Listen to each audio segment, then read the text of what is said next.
Open this door right now or I'm breaking it down! Officer, what is this about? It's after midnight. We got a call about screaming. You need to open up immediately! Officer, I just got home from a 14-hour shift. I've been asleep. Last warning! Open this door or you're getting arrested! The security camera in the hallway ceiling was recording everything. Every illegal entry, every ignored plea, every moment of violence that would cost Officer Nick Lawson his badge, his freedom, and $12 million in damages. He had no idea that the exhausted doctor on the other side of that door had just spent 12 hours repairing a child's failing heart and was about to dismantle his entire career without throwing a single punch. At exactly 11:59 p.m. on a cold Monday night in a quiet residential building, what Officer Lawson thought would be a quick, suspect apprehension turned into a federal civil rights case that would expose years of evidence planting, lead to a 25-year prison sentence, and prove that sometimes the person you're trying to brutalize has the wisdom to let technology do the fighting. This wasn't just another case of police misconduct. This was a renowned cardiovascular surgeon with hands insured for millions going up against a hot-headed cop who thought a badge meant he could do whatever he wanted. What happened next would shock an entire police department and show that when you assault the wrong person, karma comes with courtroom receipts. Before we dive in, where are you watching from? Drop your location in the comments and hit that subscribe button because this story gets absolutely insane and you don't want to miss how a midnight assault turned into the most expensive mistake of one officer's life. If you're listening right now, help me prove something wrong. My mother said I wouldn't even reach 10,000 subscribers, but I believe stories like this deserve to be heard. Help me show her that these stories matter. Please subscribe to Code Blue Verdict Bodycam, and let's keep breathing life into stories that were never meant to stay silent. Now, let's continue. Dr. Johnny Gregg was 38 years old and looked exhausted because he was. He had just completed a grueling 12-hour cardiovascular surgery at Metropolitan Heart Institute, one of the most prestigious cardiac centers in the country. Johnny was a cardiovascular surgeon who specialized in pediatric heart repair, the kind of surgeon who could reconstruct a newborn's defective heart valve while teaching surgical residents and coordinating with an entire team of specialists simultaneously. He had seen things that would break most people: children born with hearts on the wrong side of their chest, teenagers whose hearts were failing before they could graduate high school, desperate parents begging him to save their only child, every kind of medical miracle and heartbreaking loss imaginable. His hands, those same hands that Lawson would soon grip with brutal force, had saved over 200 lives. Each finger was insured for $2 million because without them, Johnny couldn't do the delicate microsurgery that made him one of the top 10 cardiac surgeons in the nation. As a black doctor in a field dominated by older white physicians, Johnny had also learned to navigate situations where people questioned his credentials or assumed he was an orderly rather than the lead surgeon. Even with 15 years of medical training, a wall full of degrees from Johns Hopkins, and a reputation that brought patients from across the globe, he still encountered skepticism. But he had learned to let his work speak for itself. Johnny had worked in cardiovascular medicine for 15 years. Before that, he had been a field medic volunteer in Haiti after the 2010 earthquake, where he performed emergency surgeries in makeshift clinics with limited supplies. He had received humanitarian awards for his work providing free heart surgeries to children in underdeveloped countries. His apartment, the same apartment Lawson was about to violate, was filled with thank you letters from families whose children were alive because of his skill. Tonight, Johnny just wanted to sleep. He had showered, eaten a protein bar, and was reviewing surgical notes for tomorrow's procedure when he heard the first bang on his door. He wasn't expecting company. He wasn't expecting trouble. And he certainly wasn't expecting that in the next 5 minutes, his entire life would become evidence in a case that would change police accountability in his city forever. What Officer Nick Lawson didn't know What he couldn't have known as he prepared to kick down that door was that Dr. Johnny Gregg had installed a state-of-the-art security system 6 months earlier after a break-in scare in the building. High-definition cameras, cloud backup, audio recording. Every angle of his apartment entrance was being broadcast to a secure server in real time. The kind of system that captured everything in crystal-clear 4K quality, time-stamped and admissible in court. Lawson thought he was hunting a suspect. What he was actually doing was creating the most damning piece of evidence that would ever be played in a federal courtroom, with himself as the star. Johnny Gregg's hands were steady as he worked inside the open chest cavity of 7-year-old Marcus Chen, a boy born with a ventricular septal defect so severe that 3 other surgeons had refused to operate. The surgery had started at 7 a.m., and now, 12 hours later, Johnny was performing the most delicate part of the repair, stitching a patch over the hole between Marcus's heart chambers with sutures thinner than human hair. One wrong move, one tremor, one moment of fatigue, and the child would bleed out on the table. The operating room at Metropolitan Heart Institute was silent except for the rhythmic beep of monitors and the soft hiss of the ventilator. Johnny's surgical team, 2 residents, an anesthesiologist, a perfusionist managing the heart-lung bypass machine, and 3 surgical nurses, watched as his hands moved with precision that looked almost mechanical. This was his 47th pediatric heart repair this year alone. He had a 98% survival rate, the highest in the region. "Suction," Johnny said quietly, and a nurse immediately cleared his field of vision. He could see the tiny heart beating weakly through the bypass machine. Marcus's parents were in the waiting room, probably packing, probably praying. They had driven 6 hours from rural Oregon after hearing about Dr. Gregg, the surgeon who took cases other doctors wouldn't touch. Johnny had spent the last hour reconstructing the damaged valve tissue, creating a new pathway for blood flow, and now he was closing. His back ached. His feet hurt. He hadn't eaten since a granola bar at 6:30 a.m., but his hands, those million-dollar hands, never wavered. Every stitch was perfect. Every knot was secure. "Okay, let's come off bypass," Johnny said. The perfusionist slowly stopped the machine, allowing Marcus's repaired heart to take over. The room held its breath. The heart fluttered, then found its rhythm. Strong, steady, normal. "Sinus rhythm," the anesthesiologist announced. "Heart rate 95, blood pressure stabilizing." Johnny allowed himself a small nod. Marcus would live. He would play soccer. He would go to prom. He would have a chance at a normal life because of what happened in this room today. By 7:30 p.m., Johnny was finally out of his surgical gown, his scrubs soaked with sweat. He spoke with Marcus's parents, explained the procedure, assured them their son would recover. Then he drove home, his hands still steady but his mind exhausted. He had no idea that in less than 4 hours, those same hands would become evidence in a federal case. Officer Nick Lawson had been with the Metro Police Department for 8 years, and in that time he had developed a reputation. Not the good kind. Other officers called him the Hammer because of the way he handled situations, with force first, questions never. He had 17 excessive force complaints in his file, all of them mysteriously dismissed or unfounded by internal affairs. He had a pattern of targeting certain neighborhoods, certain types of people, certain apartment buildings where he assumed criminals lived. Tonight, Lawson was hunting. A drug suspect had fled from a traffic stop 3 blocks away, and Lawson was convinced the man had run into the upscale residential building on 8th Avenue. He had no warrant. He had no probable cause. He had no actual evidence the suspect had entered this specific building.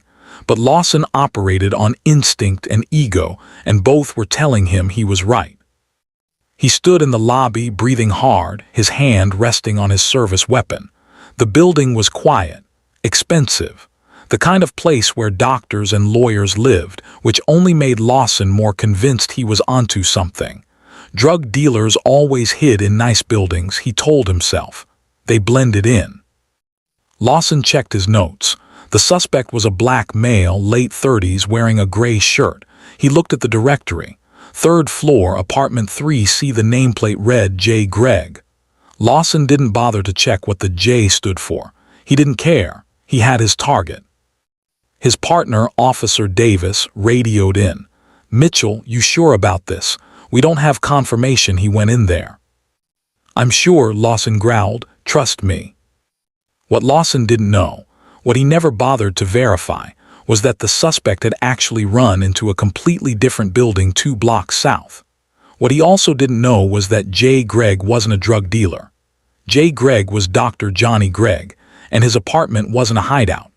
It was a sanctuary filled with medical journals, surgical textbooks, and a security system that was about to record the biggest mistake of Nick Lawson's life. Lawson took the stairs. He was amped up, full of adrenaline, convinced he was about to make a major bust. When he reached apartment 3C, he didn't knock. He pounded, hard, aggressive, the kind of knock that said, "I'm not asking, I'm demanding." The first bang on the door came at 11:59 p.m., and it made Johnny jump.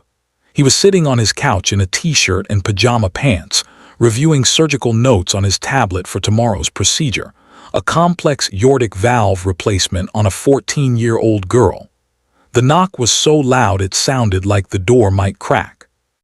Johnny set down his tablet and walked to the door, confused. He wasn't expecting anyone. He looked through the peephole and saw a police officer, his face red, his jaw clenched, his hand hovering near his weapon. "Open the door, police." The voice was sharp, aggressive, laced with authority that demanded compliance. Johnny's heart rate kicked up, but his medical training took over. "Stay calm. Assess the situation. Gather information." He spoke through the door. "Can I help you, officer? What's this about?" "Open the door now or I'm coming in," Lawson shouted. Johnny's mind raced. He hadn't done anything wrong. He hadn't called the police. There was no emergency in his apartment. This didn't make sense. "Officer, I'm happy to cooperate, but can you tell me what this is regarding? Do you have a warrant?" That was the wrong question. Lawson hated when people asked about warrants. It meant they knew their rights, and that made his job harder. "I don't need a warrant for a wellness check. Now open this door." A wellness check. Johnny glanced around his apartment. Everything was fine. He was fine. This wasn't a wellness check. Wellness checks were calm, procedural, done during reasonable hours. This was something else. This was aggression disguised as procedure.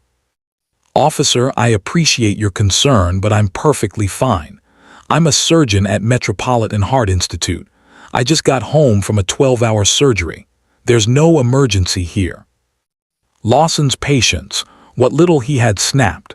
He didn't care if this guy was a surgeon or a saint. He had decided this was the suspect's apartment and he was going in. Last chance. Open the door or I'm kicking it in for obstruction. Johnny felt the fear creep in now. This wasn't protocol. This wasn't legal. This was a cop on a power trip, and Johnny was about to become collateral damage. But he also remembered something. 6 months ago, after a break-in scare in the building, he had installed a security system. High-definition cameras, cloud backup, every angle covered. The camera in the hallway ceiling was recording everything. Johnny made a decision. If this officer was going to violate his rights, there would be evidence. He unlocked the door but kept the chain latch on, opening it just a few inches. He could see Lawson's face now, sweating, furious, his hand still on his weapon. "Good evening, officer," Johnny said, his voice deliberately calm, his ER training kicking in. In the emergency room, he dealt with violent, intoxicated, unstable people all the time. The key was to stay calm, assess the threat, and de-escalate. "I'm Dr. Johnny Gregg. I live here. Can you please explain what this is about?" Lawson looked at him, really looked at him for the first time. Black male, late 30s, gray t-shirt. It matched the description. In Lawson's mind, this confirmed everything. He had found his suspect. "Step out of the apartment with your hands visible," Lawson ordered. Johnny didn't move. "Officer, I think there's been a mistake. I'm a cardiovascular surgeon. I've been in surgery all day. I have my hospital ID right here if you'd like to see it." "I don't care about your ID. Step out now." Johnny could see it in the officer's eyes. The decision had already been made. Facts didn't matter. Explanations didn't matter. Lawson had decided Johnny was guilty, and nothing would change his mind. Johnny had seen this look before in emergency rooms when family members of patients became violent and irrational. You couldn't reason with it. You could only document it and protect yourself. "Officer, I'm going to respectfully decline to step out of my apartment without understanding what I'm being accused of. If you have a warrant, I'll comply fully. If not, I'm going to close this door and contact my attorney." That did it. Lawson's face went from red to purple. He had been defied, questioned, challenged. In his mind, that was obstruction. That was resistance.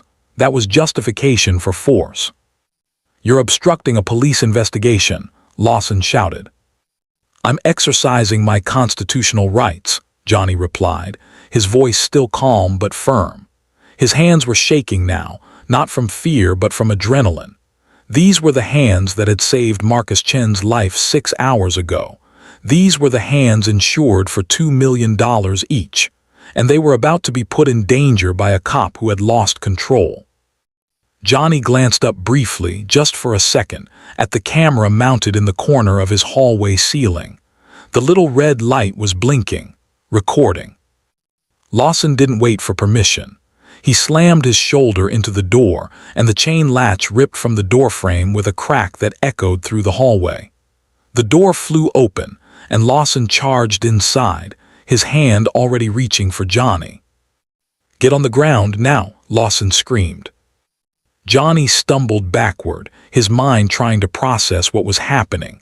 This was illegal. This was a Fourth Amendment violation. This was assault.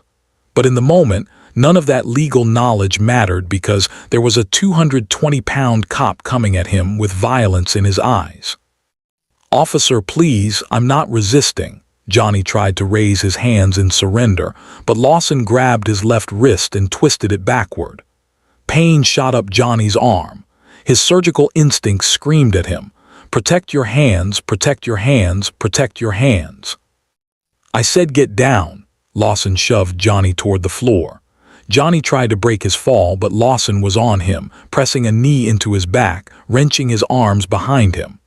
Johnny felt the pressure on his wrists, the same wrists that held surgical instruments, that tied microscopic sutures, that had saved 200 lives. "You're hurting me," Johnny gasped. "My hands, I'm a surgeon, please." Lawson didn't care. He squeezed harder, his grip like a vice on Johnny's wrists. Johnny felt something pop in his left thumb, not broken but strained, damaged. He bit back a scream. "Where's the drugs?" Lawson demanded, his knee digging deeper into Johnny's spine. "What drugs? I don't have any drugs. I'm a doctor." Johnny's voice was strained, desperate. He could barely breathe with Lawson's weight on him. "Don't lie to me." Lawson was searching now, one hand still pinning Johnny down while the other rifled through Johnny's pockets. He found Johnny's phone, his wallet, his hospital ID badge. Lawson looked at the ID. Dr. Johnny Gregg, MD, cardiovascular surgery, Metropolitan Heart Institute. For just a second, just 1 second, doubt flickered across Lawson's face. But he was too far in now. He had broken down the door. He had used force. If this guy really was just a doctor, if Lawson had made a mistake, the consequences would be catastrophic. So Lawson made a choice. He doubled down.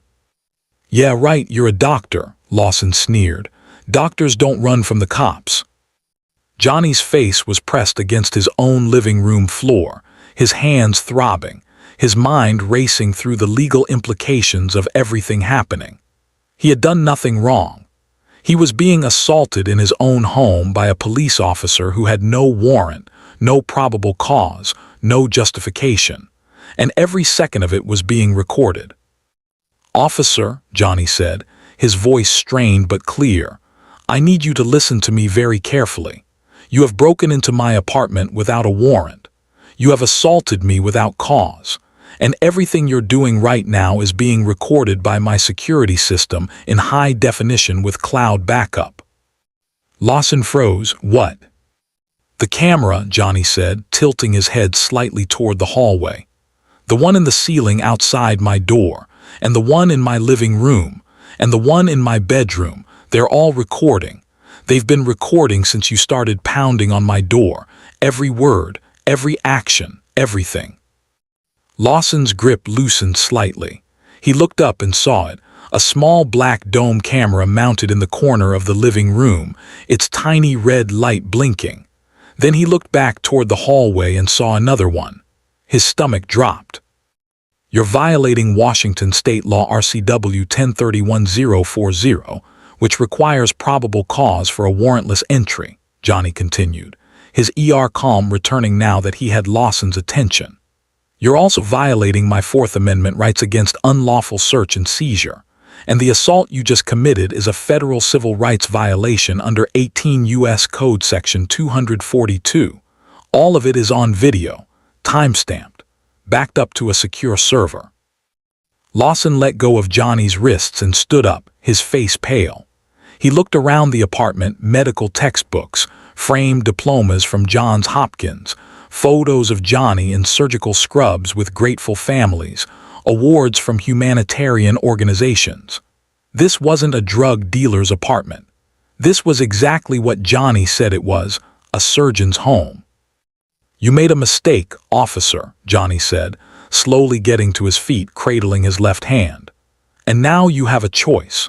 You can leave right now, and I'll file a formal complaint through the proper channels. Or you can continue, and I'll make sure this video is on every news station in the city by tomorrow morning." Lawson's jaw clenched. He had been caught and he knew it, but his ego wouldn't let him just walk away. "This isn't over," Lawson muttered, backing toward the door. "Actually," Johnny said quietly, "it is." The next morning, Johnny didn't go back to the hospital. His left hand was swollen, the thumb bruised and stiff. He couldn't perform surgery like this, couldn't risk a patient's life because a cop had damaged the tools of his trade. Instead, he sat in the office of Margaret Chen, the chief legal counsel for Metropolitan Heart Institute, and showed her the footage.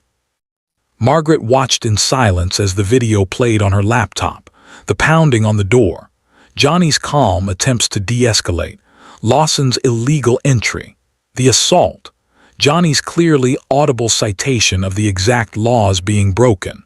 When it ended, Margaret looked at Johnny with something between horror and admiration. "This is one of the clearest cases of civil rights violation I've ever seen," she said, "and you recorded everything. I installed the system 6 months ago after a break-in scare," Johnny explained. "I never thought I'd need it for something like this." Margaret was already making calls. Within an hour, they had contacted a prominent civil rights attorney named David Acaffer, who specialized in police misconduct cases. By that afternoon, Acaffer had filed a federal civil rights lawsuit under Section 1983 against Officer Nick Lawson and the Metro Police Department. The suit demanded $12 million in damages, $4 million for the assault, $4 million for the violation of constitutional rights, and $4 million in punitive damages. But that wasn't all. Acaffer also filed a formal complaint with the FBI's Civil Rights Division and contacted every major news outlet in the city. By 6 p.m., the story was everywhere. Surgeon assaulted in his own home by police officer, entire incident caught on camera. The video, edited to protect Johnny's privacy but showing every illegal action by Lawson, went viral. The public outrage was immediate and overwhelming. This wasn't an ambiguous case where people could argue about who was right. This was a respected surgeon in his own home, doing nothing wrong, being brutalized by a cop who thought he was above the law. And it was all on video. The Metro Police Department tried to defend Lawson at first, claiming he was responding to a legitimate suspect pursuit. But when reporters asked why Lawson never verified the suspect's location, why he broke down a door without a warrant, why he assaulted a man who showed him a hospital ID, the department went silent. The internal affairs investigation that followed moved faster than anyone expected, and what they found was far worse than a single bad night.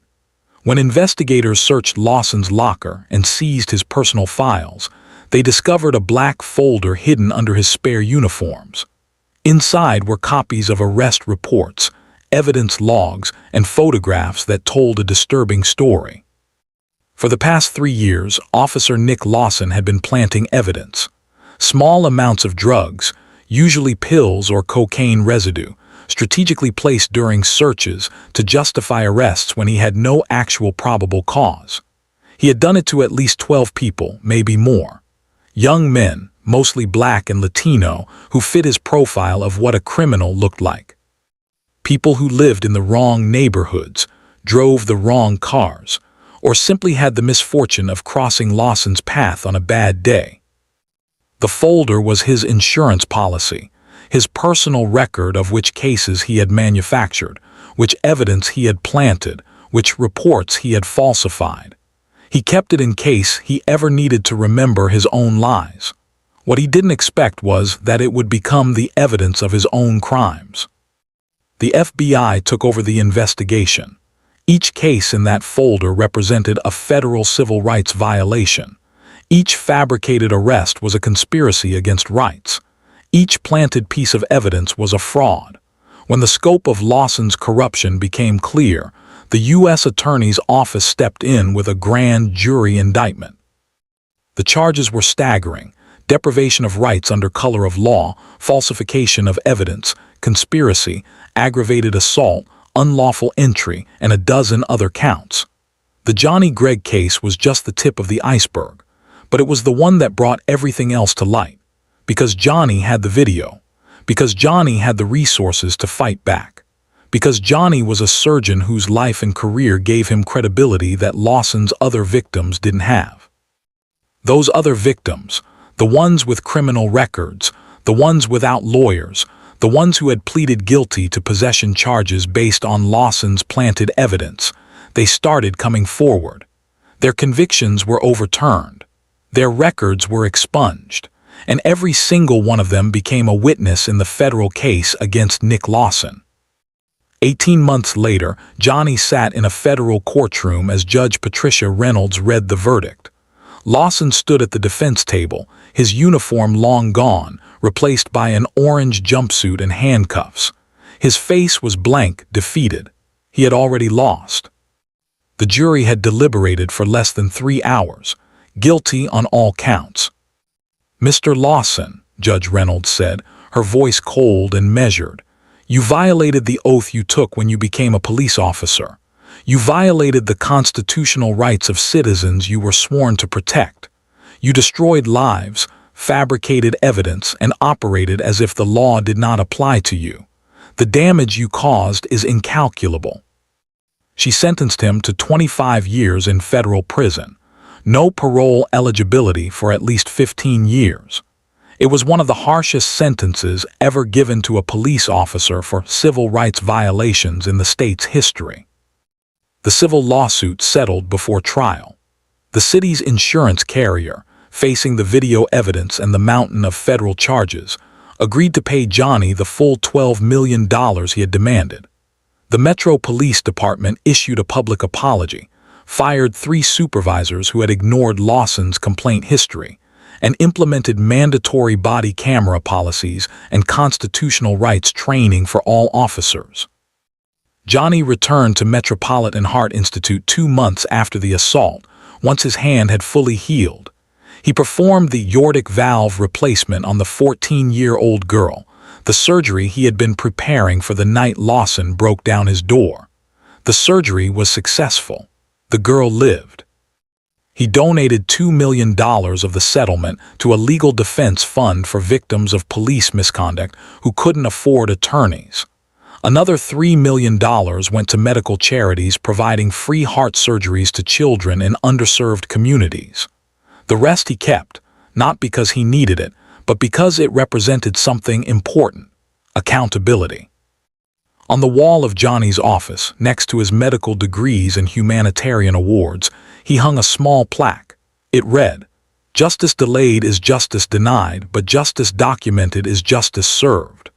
Below it was a printout of a single frame from his security camera, the timestamp reading 11:59 p.m., the moment before everything changed.